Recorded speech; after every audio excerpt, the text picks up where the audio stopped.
I cooked my first hog when I was 11. It's true.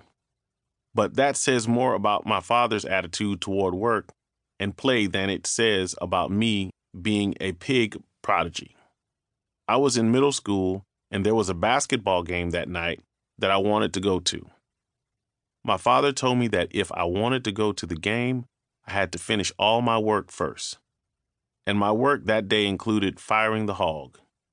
Then he left.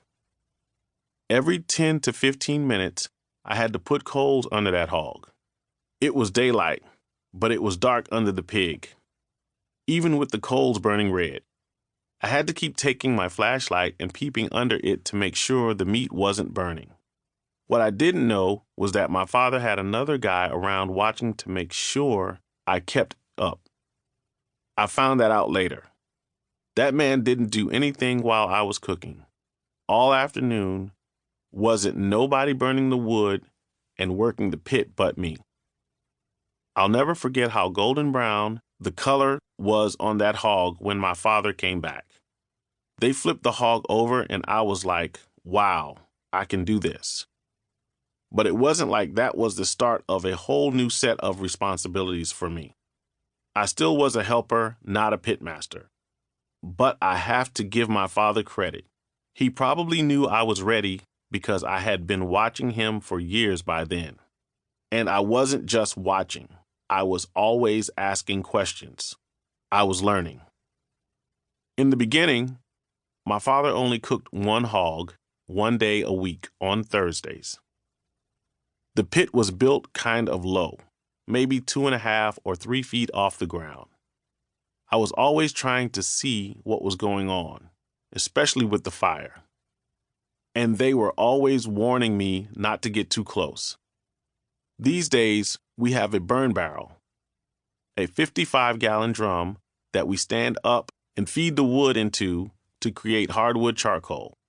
As the wood burns, the embers fall and we scoop those up to put under the hog. Back then, the wood would just be burning in a pile, and you would dig your shovel in there to get your coals to put under the hog. The aroma that came out of that pit was just unforgettable, and the sound of that fat dripping, sss, sss, was too.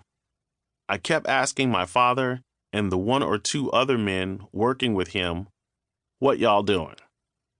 Little by little, they showed me, and I loved it.